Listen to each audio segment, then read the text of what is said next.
ఆలయాల ముందు. జ్వాలాతోరణము అంటే ఇలా ఓ కర్ర కట్టి పైన ఒక కర్ర కడతారు. మీ అందరూ జ్వాలాతోరణం చూసిన వారే, ఏదో నేను చెప్పాలని చెప్పడం తప్ప.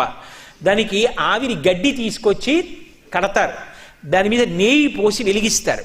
వెలిగించి ఆ మంట అంటుకోవడం ప్రారంభం అవగానే పల్లకీలో పార్వతీ పరమేశ్వరుల యొక్క ఉత్సవమూర్తులను ఉంచుకొని ఆ మంట కింద నుంచి 3 మార్లు వెళ్ళొచ్చేస్తారు.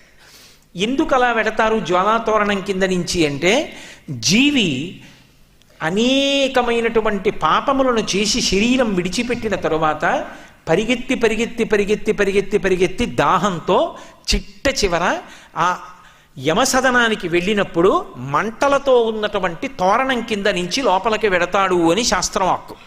శాస్త్రం కదా ప్రమాణం. నాకు నచ్చిందండి నచ్చలేదండి అని చెప్పడానికి కాదది.